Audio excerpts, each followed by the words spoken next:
Bonjour et merci de nous retrouver sur le plateau d'un cœur qui écoute votre émission de spiritualité. Aujourd'hui, nous avons la joie d'accueillir Michel Simonet. Bonjour Michel. Bonjour, bonjour Cyril. Alors vous vous êtes levé tôt ce matin pour venir de Fribourg en Suisse et nous retrouver, merci beaucoup. Alors se lever tôt, vous savez à peu près ce que c'est, parce que vous travaillez comme balayeur dans la ville de Fribourg.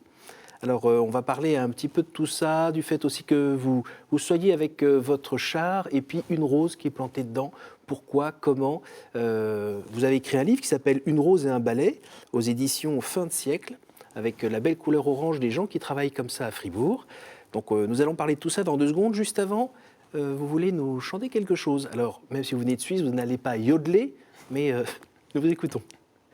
Oui, je vais vous chanter quelque chose parce que dans la rue, quand je travaille, je chante beaucoup pour le Seigneur et pour couvrir aussi le bruit des voitures. Là, je vous chante le chant de Pâques, de la résurrection, en grec d'abord. Christos anesti ek nekron thanato thanaton patis ascetis entis nimasin zoe charis amenos. Le Christ est ressuscité des morts, par sa mort il a vaincu la mort. À ceux qui sont dans les tombeaux, il a donné la vie. Vous n'êtes pas tout à fait d'origine grecque ? Non, j'ai appris le chant byzantin par un moine français qui a fait, lui, toutes ses études à Athènes. Je suis spécialiste, chantre dans une liturgie gréco-catholique. Je chante à l'église dans la paroisse romaine normale, catholique romaine, oui. Et aussi catholique byzantine. D'accord. Le dimanche. Bon, c'est un peu inattendu comme type de chant dans les rues de Fribourg, non ? Vous êtes le seul à chanter comme ça ? Alors oui, effectivement. Et comme, on va dire, c'est un chant, souvent, il y a besoin d'un bourdon vocal. Alors les voitures font le bruit sonore du bourdon vocal. Alors racontez-moi, vous faites quoi comme métier ? Alors je suis balayeur de rue depuis bientôt 30 ans. J'ai commencé le 1er septembre 1986 comme balayeur de rue. J'ai une formation commerciale à la base. Et avec mon épouse, nous avons fait, avant de faire cette école, l'école de la foi, qui était une école de spiritualité catholique. Pendant 2 ans ? Pendant 2 ans, Pendant oui. 2 ans. Et pendant cette école, j'ai rencontré les petits frères de Charles de Foucauld qui, par leur façon de vivre leur apostolat, leur vie de prière au sein du monde, m'ont beaucoup apporté, m'ont beaucoup interpellé quant à ma profession future. Alors, quand on entend justement des études commerciales et un peu d'études de théologie, on se dit que forcément, enfin, on se dit pas justement forcément qu'être présent dans la rue sous cette forme-là, avec un balai dans les mains, c'est une vocation évidente. Alors, pendant que j'étais étudiant, j'ai travaillé 1 mois comme étudiant, parce que la ville de Fribourg engage les étudiants pour 1 mois. Alors, j'ai pu me familiariser avec ce métier. Mon grand-papa était balayeur. Mais je ne pense pas que c'est par atavisme que j'ai fait ça, quoique. Il y a peut-être 2, 3 petites choses qui viennent de par nos ancêtres et qui, en tout cas, m'ont donné facilité de contact avec mes collègues, où il faut quand même avoir une certaine déontologie comportementale par rapport au monde ouvrier que je connaissais quand même bien.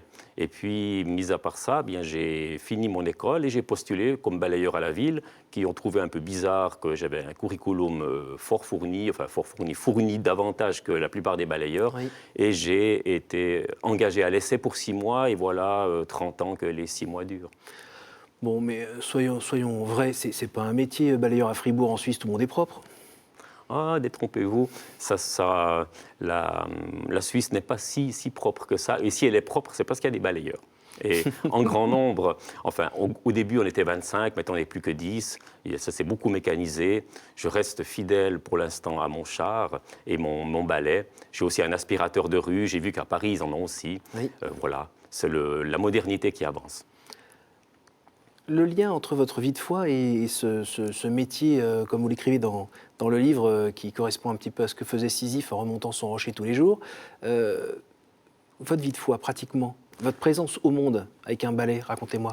Alors, ma présence au monde, elle est aussi bien sûr liée à la rue. Pour moi, la rue a toujours été un endroit privilégié de mon existence. Je ne suis pas un enfant des rues, j'ai de bons parents, éduquants et aimants, mais par la suite, j'ai fait une expérience spirituelle dans un monde évangélique, tout d'abord. Hein. Je suis catholique de baptême. Je n'ai heureusement pas été rebaptisé évangélique, quoique ils insistent assez souvent, mais j'ai tenu bon. Mais en même temps, j'étais dans le monde évangélique où il y avait beaucoup d'évangélisation dans la rue d'abord. Et quand j'avais 20 ans, eh bien, j'ai été aussi dans la rue, peut-être à chanter, à annoncer l'évangile. Et je me disais que c'était vraiment un endroit extraordinaire pour rencontrer les personnes. Mais après aussi, en voyant les petits frères de Charles de Foucault et ce métier simple, les métiers simples qu'ils pratiquaient, cette simplicité aussi, cette méditation qu'on peut avoir dans un travail, eh ben, ce côté balayeur méditatif et à la fois actif pour un service public m'a vraiment conquis. Et j'ai vraiment voulu faire ce travail. J'ai eu la chance d'être engagé aussi. Vous avez l'impression de travailler pour le bien commun? Alors absolument. D'ailleurs, liturgie en grec, ça veut dire, en français, ça veut dire service public. Donc, pour moi, ce travail vraiment est à la fois horizontal sur un plan du service et aussi vertical, surtout à ciel ouvert. Développer un petit peu ce côté vertical, parce qu'on ne l'imagine pas forcément quand on descend le matin, nous, pour aller, par exemple, au travail, et en croisant des balayeurs, on ne se rend pas bien compte de cette dimension-là. Expliquez-nous. Et je pense qu'on a la tête libre et les bras occupés quand on balaye. Donc la tête libre permet aussi pour nous de méditer, de penser, de prier. C'est une grande liberté dans la tête. Hein. Je pense que si tout le monde le faisait, le monde irait peut-être pas toujours bien. On a besoin de personnes aussi qui soient responsables de choses où ils doivent vraiment beaucoup réfléchir pour accomplir leur profession. Balayer n'est pas très compliqué, c'est pas un métier techniquement très très difficile. Il faut être organisé. Pardon. Il faut être organisé, oui, il faut soigneux, organisé, méticuleux. régulier. Régulier, endurant. Coureur de fond. Exactement, c'est marathon plutôt que 100 mètres. La question aussi qu'on peut se poser, c'est quand on est comme ça à balayer les rues, on est à un endroit un petit peu particulier parce que la rue, c'est pas simplement entre 9h et 18h, c'est très tôt le matin, c'est très tard le soir, et on croise des gens qui sont peut-être plus seuls, c'est un lieu de vie un peu particulier. Oui, effectivement. Alors, on commence très tôt, nous, à 5 heures du matin. Hein, où on croise les premiers lève-tôt et les derniers couche-tard qui se rencontrent. On est en fait à la croisée de beaucoup de personnes. Les gens dans la rue se croisent sans se rencontrer. Et un balayeur, à la fois, il est en plein carrefour. C'est comme une balise où il saisit tous ces gens et il a un rapport avec eux. Peut-être c'est lui qui fait le lien, en fait. Et en ce sens-là, c'est un merveilleux métier qui est marginal, là, quelque part, en marge de la page professionnelle, mais au centre, finalement, des relations humaines. Et on ne se sent pas... le regard qui est porté sur ce métier, pas un regard un peu de haut, discriminant? Oui, bien sûr, on doit affronter ça. Comment on vit ça? Alors, pour moi, je suis tellement heureux de le faire et convaincu. Une fois, il y avait un garçon qui a dit « Il fait quoi, le monsieur idiot ?» Et puis, en fait, le papa avait dû dire à ce garçon qui avait 4 ans eh bien, c'est ce que des gens bêtes qui font ce travail, qui ne peuvent pas faire autre chose. Alors, moi, ça m'a fait sourire plutôt que ça m'a fait de la peine. Je me suis dit, j'espère que ce garçon évoluera et qu'il se distanciera des paroles, des propos de son père. Et le regard de votre épouse ou de vos enfants? Vous avez 7 enfants? J'ai 7 enfants. Alors, eux, ils m'ont toujours connu habillé en balayeur, vu que mon aîné avait 1 année, et comme il a 31 ans maintenant, et mon cadet a 17 ans. Ils m'ont connu en tant que balayeur. Ils ne m'ont pas connu quand j'étais employé de commerce. J'ai travaillé quand même à l'intérieur, in vitro. Oui. Comme je dis, maintenant, je suis in vivo. Mais mon épouse, j'ai dû avoir son accord immédiat, parce que pour elle, elle savait qu'en m'épousant, elle n'allait pas épouser un jeune cadre dynamique qui serait éventuellement ambitieux au point de devenir directeur d'une entreprise. Donc, c'était en accord avec mon épouse. L'ambition, vous l'avez quand même, mais vous l'avez placée sur autre chose. Voilà, c'est une ambition, on va dire, à l'envers. C'est un descenseur, j'appelle ça. Ce n'est pas un ascenseur, c'est un descenseur qui nous fait partir du bas pour dans d'autres richesses, dans d'autres expériences extraordinaires. Nous avons besoin de descendre? Je pense, oui. Je pense qu'on a besoin de trouver notre... Je pense que Dieu est intérieur à nous-mêmes aussi. On a besoin déjà de descendre en nous-mêmes. On a besoin de partir du bas. Sainte Thérèse disait, si je ne peux pas passer par-dessus, ben je passe par-dessous. Et vous êtes encore en train de descendre ou vous avez déjà touché le fond? Écoutez, moi je crois que la vie est faite de continuels recommencements. C'est, je dirais, le mythe de Sisyphe, comme vous en parliez, c'est pas seulement dans le balayage, c'est aussi dans nos vies où on se convertit tous les jours, où on est tous les jours dans une voilà, dans un acte de vie où il y a des hauts et des bas. Qu'est-ce qui fait que, en entendant ce que vous venez de nous dire sur votre trajectoire professionnelle, votre famille nombreuse, le fait qu'on vous aperçoive dans la rue habillé en orange avec votre char et puis une rose qui est plantée là, qu'est-ce qui fait que vous n'êtes pas juste un excentrique? La durée. La durée. Ça fait tellement longtemps que j'ai mis cette rose à ce char et que voilà, tout le monde me connaît. Je suis peut-être un peu... on m'appelle d'ailleurs le balayeur à la rose. Personne ne sait peu de gens savent mon nom et mon prénom, mais c'est l'homme à la rose, le balayeur à la rose en ville de Fribourg. Je suis en plus centré, je suis au centre-ville, donc je suis connu comme le loup orange. Quel est le symbole qui est porté par cette rose? Vous êtes le petit prince de Fribourg? On me dit des fois le petit prince aussi. Cette rose, en fait, elle symbolise la pureté, la beauté, contrairement à mon char qui est plein de déchets. Je voulais faire une antithèse entre beauté, laideur, saleté, pureté, et qui montre pour moi l'homme capable du meilleur comme du pire.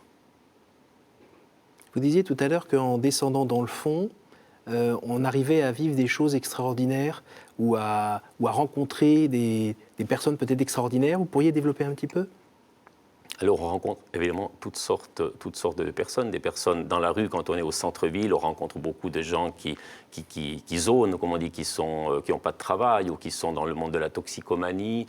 Alors on rencontre des gens qui ont bien sûr des problèmes et des fois des gens aussi qui ne parlent à personne, des personnes des fois âgées toutes seules et avec lesquelles on entretient, peut-être on sait qu'on est la seule personne à qui elles vont peut-être parler toute la journée. Alors évidemment, moi, ma profession, je suis engagé par la municipalité pour balayer, c'est une première chose. Donc il faut bien mettre ça au clair. Je ne suis pas en train de faire semblant de balayer pour parler aux gens. Mais effectivement, là où on balaye, il y a de la saleté, où il y a de la saleté, il y a des gens. Donc les gens sont là et on a des relations qui se nouent finalement, c'est normal. Alors j'ai rencontré bien sûr toutes sortes de gens, ça va du clochard à l'évêque, ça va du ministre au SDF, c'est une palette très très variée de personnes.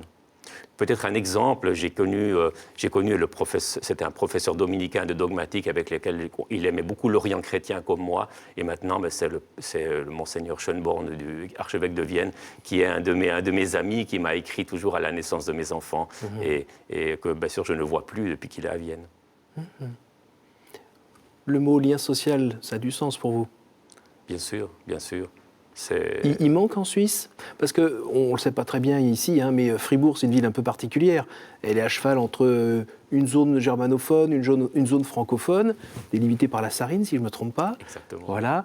C'est aussi un peu une ville catholique au milieu d'un canton protestant? On peut dire ça comme ça? On va dire que c'est un canton catholique entouré de cantons protestants. Voilà. Voilà, Fribourg d'ailleurs est une ville qui a été un bastion catholique. D'ailleurs, cette année, nous fêtons les 500 ans de la paix perpétuelle entre François Ier et les Suisses, qui a été signée à Fribourg en 1516, juste après Marignan. Donc beaucoup de Français y habitent. Et effectivement, actuellement, les liens sociaux deviennent beaucoup plus ténus, beaucoup plus lâches, les gens se parlent moins. On est peut-être... l'expression tout le monde est sur l'ordi ou sur l'iPhone, ça je sens ça très très fort. Et puis je pense que d'être au milieu d'une rue et puis de pouvoir garder cette relation naturelle et normale depuis que l'homme existe, qui se transmettait de cette manière, c'est important. Et puis de faire un lien entre toutes les générations et tous les courants et toutes les cultures. Ça marche toujours? Ça marche toujours. Il faut simplement être calme, avenant, ouvert. Et puis, l'homme retrouve sa vraie nature. Il y a quand même des moments où vous prenez des coups sur le bec, non? Ça arrive, bien sûr, il y a toujours des gens mécontents qu'on n'ait pas passé assez souvent devant leur porte, ou tout à coup, eh bien, voilà, il y a quelqu'un, il y a une voiture une altercation avec une voiture. Mais si on reste calme soi-même, on dirait, je suis le peacemaker quand la passion bat trop fort. Il y a aussi des gens qui sont très en colère, voire avec des moments méchants. Vous êtes le premier sur qui peuvent tomber aussi, non? Ça peut arriver que, par exemple, le matin, des fois, il y a des fêtards qui arrivent et puis on sent qu'ils ont un peu bu, on ne sait pas trop, ils viennent chez nous, est-ce qu'ils veulent, ah bien, on va travailler à ta place. Je préfère éviter, si une rue latérale existe, je m'y faufile vite. J'ai un collègue qui s'est fait agresser une fois et c'était difficile. Mais c'est rare, c'est rare. Vous ne désespérez jamais devant la montagne de travail à faire, devant ces déchets qui vous racontent aussi la société dans laquelle vous êtes. Vous évoquez un moment cette histoire de poubelle où, en allant chercher ce qu'il faut dans la poubelle, vous prenez des aiguilles qui ont servi plutôt à des toxicomanes, ou des gens qui jettent à côté de la poubelle, etc. Enfin, vous êtes collé à des marques de la société qui ne sont pas les plus ragoûtantes. Oui. Bon, je dirais il y a comme un littering de croisière. Vous pouvez nous redire ce que c'est que littering? Le littering, hein, c'est le mot anglais qui dit le fait de, voilà, de laisser les saletés par terre. Alors, quand il y a une certaine normalité de littering, ben on est content. Mais quand il y a trop, quand vraiment on sent que les personnes se sont défoulées, hein, on va dire sur nous. Hein. Pour moi, un passage plein de mégots, c'est un lieu plein de mégots, c'est un passage à tabac. Sur le balayeur aussi, on peut dire ça. On est des fois découragé, mais pas désespéré. Dites-nous la différence. C'est-à-dire que voilà, on est un petit peu des fois, mais on se dit bon, allez, on y va. On est aussi payé pour le faire. Ça nous donne aussi donc une motivation salariale, bien entendu. Et puis on sait que parfois il faut que quelqu'un le fasse et que les gens qui se lèveront au lever du soleil juste après que nous avons balayé la rue, ben, seront heureux, seront contents de marcher dans une rue. Et puis ça va leur faire du bien. Je crois qu'il y a une culture de la propreté aussi. Il y a un gène de la propreté, pas seulement suisse. De l'ordre, en fait. Oui, de l'ordre, voilà. De l'ordre, c'est important. Quand vous vous levez le matin, c'est donc plutôt aux petites heures du matin. Vous n'êtes pas très très loin des moines, hein, dans votre régularité, dans les horaires. Qu'est-ce qui se passe quand vous arrivez comme ça dans la ville où tout le monde dort? Vous allez chercher votre matériel et là vous attaquez. Oui, effectivement. C'est un moment, c'est le plus beau moment de la journée. Je n'échangerai jamais mes matins contre des soirées tardives. C'est le moment où on se sent un peu, presque, la rue est notre royaume, on se sent le roi de la rue. Je ne dirais pas que la rue est mon église, mais la rue est mon royaume. C'est un endroit où on est là et on est seul, les gens, on n'est pas un peu le gardien des lieux, on est un peu le concierge de la rue. Et c'est comme si on était des fois au sommet d'une montagne, parce qu'on est là, on est seul pendant un petit moment. Quand on vous entend, on redécouvre, ou bien on découvre la noblesse du métier. On sent aussi que vous êtes un point d'observation un peu particulier sur la société, et puis j'ai envie de dire même sur la nature. Vous devez voir plein de choses qu'on ne voit plus, vous devez endurer les saisons que les personnes in vitro ne voient plus. Oui, bien sûr, on est très marqué par les saisons. Alors, chaque saison a ses bons côtés, ses mauvais côtés. Bien sûr, l'hiver, c'est quand même la saison la plus difficile. Fribourg est une ville située entre 600 et 700 mètres d'altitude qui reçoit pas mal de neige. Cet hiver était clément, heureusement. Mais des fois, on doit s'occuper bien sûr aussi de la neige. Hein. Il n'y a plus de... Tout ce qui est, disons, la saleté est sous la neige. Il faut d'abord enlever la neige et après, voilà. Donc vous salez? Alors, on sale, on racle, on casse la glace. Tous les endroits qui sont peu accessibles aux machines, il y en a beaucoup. Moi, je suis aussi dans le quartier historique, donc vieille maison médiévale, petit escalier. Donc là, il y a beaucoup de travail à faire. En molasse? En molasse, c'est la pierre sablonneuse de Fribourg. Grise-verte, un peu moins verte que... Qui est moins joyeuse d'ailleurs quand le ciel est couvert? Oui, c'est une ville qui est un peu grise. Il manque un lac. Mais elle est tellement... c'était une ville fortifiée au départ, un peu en dehors des centres, un peu en dehors des voies commerciales, qui est très pittoresque. Très pittoresque. Votre vie spirituelle depuis 30 ans dans la rue, pouvez nous dire un petit peu comment elle a évolué, si elle a évolué? Vous savez, au début, comme je disais, dans le monde évangélique, alors on veut évangéliser, enfin on veut apporter. Puis après, on remarque aussi que ce sont les gens qui nous apportent. C'est aussi finalement un échange. Moi, je vois la vie aussi spirituelle comme un dialogue. Alors, je suis à la fois dans la méditation et aussi dans la relation et avec bien sûr une discussion qui peut commencer sur la pluie et le beau temps et les saisons et qui peut tout à coup déboucher sur de belles rencontres et puis de beaux partages. Et puis des fois, je dis, écoutez, je termine le travail parce que là, j'ai trop travaillé, puis on se voit à la pause après, on se voit après le travail pour discuter un peu plus longuement. Ou à midi, je reste en ville, des fois, je vais dans une église. J'ai beaucoup d'églises sur mon secteur, 6 ou 7, donc je peux aller prier dans une église si je veux ou chanter. On peut parler d'évangélisation de rue? Bien sûr, on peut le dire de manière relationnelle.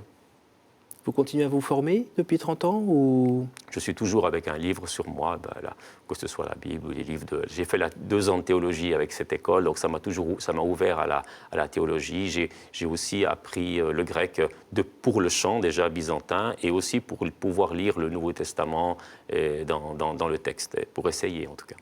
Alors on lit dans votre livre que vous avez donc 7 enfants, que c'est quelque chose de... Vous n'avez pas réussi vraiment à vous entendre avec votre épouse qui, elle, je crois, en voulait 3 et vous 4, ou l'inverse. Puis avant, vous avez additionné. Voilà, tout le monde est content. Comment se passe la transmission de la foi, de ce regard que vous portez sur le monde avec, j'ai envie de dire, cette poésie qui émane au-delà des détritus, tous ces paradoxes. Comment ça passe avec les enfants? Alors, nous, nos enfants, on les a éduqués bien sûr, avec une bonne harmonie familiale, on a vraiment une belle harmonie familiale. Après, nos enfants ont été à l'école publique, parce qu'en Suisse, il faut vous dire aussi qu'il y a très peu d'écoles privées. C'est l'école publique, il y a le catéchisme. Enfin, oui. Voilà. Et puis, nos enfants, certains ont suivi vraiment une démarche personnelle de foi. D'autres sont vaguement, puis d'autres un peu indifférents. Ça dépend un peu des enfants. On a une grande palette, disons, de croyances, de variétés, mais on a une bonne entente entre nous. Comment vous vivez ça? Je suis plein d'espoir aussi pour l'avenir. Et ma femme et moi, on prie aussi pour nos enfants et puis pour qu'ils puissent avoir une vie proche du Seigneur. Vous vous souvenez que vous-même, vous n'avez pas été un pilier de sacristie Oui, justement, en même temps, ma femme et moi-même, on est une famille de christianisme sociologique aussi, donc où il y avait vraiment des bons principes, mais je pense que chacun on ne vit pas sur la foi de ses parents, on doit prendre une décision personnelle, et puis nous, c'est ce qu'on a, ma femme et moi, c'est ce qu'on a fait, à un moment donné, voilà, on s'est dit, nous, on essaie. Alors, à l'adolescence, vous avez un petit peu mis ça de côté, qu'est-ce qui fait que vous êtes revenu après l'adolescence? C'est revenu après l'adolescence ou c'est surtout la rencontre avec votre épouse et l'école de prière? Non, mon épouse, on s'est retrouvés dans le même groupe de jeunes, de jeunes croyants de tendance évangélique. Et puis voilà, il a fallu que quelqu'un, une fois, me parle de Dieu, me parle du Christ mort et ressuscité pour moi. Et puis, lit la Bible. Et puis voilà, il y a une expérience qui s'est faite en moi. Je me suis couché un soir et levé un matin. Il y a quelque chose qui s'est passé. Vous en souvenez bien? Je m'en souviens bien, il y avait une journée bien précise. C'était quand même un moment où j'ai vraiment à la fois pris une décision et à la fois aussi vécu une rencontre. C'est ces 2 choses qui sont liées. Quel âge aviez-vous? 19 ans. Et alors racontez-nous, c'est quoi? Qu'est-ce que cette rencontre? C'est physique? C'est cordial? C'était une sérénité, une paix. Que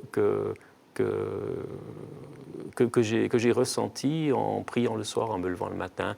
Des gens avaient prié pour moi aussi. On avait prié aussi pour moi. Et puis je pense que déjà là, j'ai senti l'Église, j'ai senti l'assemblée des chrétiens prier pour que je rencontre d'une part le Seigneur et que je me mette à sa suite surtout après. Et vous sauriez nous dire ce qui est mort la veille chez vous? Beaucoup d'angoisse, beaucoup d'égocentrisme peut-être, et le fait de pouvoir vraiment partir sur un autre pied. Superbe. Merci beaucoup. On arrive à la phase des 3 questions. Quel conseil donneriez-vous à quelqu'un qui vous dirait « J'ai envie de rencontrer Dieu, par quoi dois-je commencer ?» Je lui donnerai la parole de Saint-Augustin, rentre en toi-même, tu trouveras Dieu plus intérieur à toi-même que toi-même, Deus interior meo. Je crois que il faut rentrer en soi-même. Et pratiquement, comment on fait?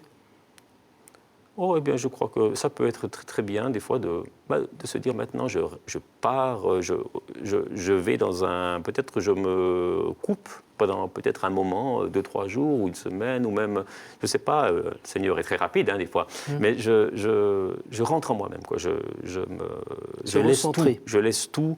Je suis prêt à tout laisser tomber pour faire une rencontre.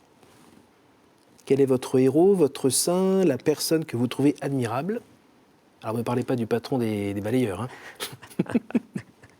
Mais je ne sais pas si on en a même. On doit en avoir un, mais je ne sais même pas lequel c'est. Mais en tout cas, pour moi, la personne qui me touche le plus, c'est Thomas More. C'est Saint Thomas More, qui est en fait le patron des avocats, et qui était aussi père de famille, qui avait des fonctions, qui était humaniste, mais humaniste confessant, humaniste martyr, et qui a pris les bons choix, qui a fait un choix décisif, et qui a été à la mort.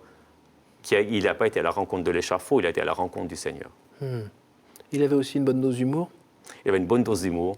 C'est ça qui me plaît bien aussi. et puis, oui, il a enlevé à la mort sa gravité. L'humour, en un mot, pour vous, c'est quoi? C'est en tout cas pas un humour cynique ou en dessous de la ceinture. Pour moi, l'humour, c'est vraiment être... pouvoir dire un petit mot qui fait rire les gens et qui les rend joyeux pour la journée, d'une belle joie. Au jour du jugement, qu'aimeriez-vous que Dieu vous dise? Entre.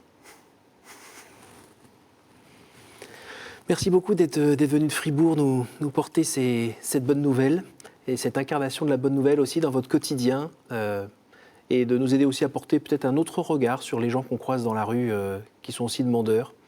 Merci beaucoup. Merci. Vous pouvez évidemment revoir cette émission et évidemment la partager grâce à notre site ktotv.com. Merci à tous et à la semaine prochaine.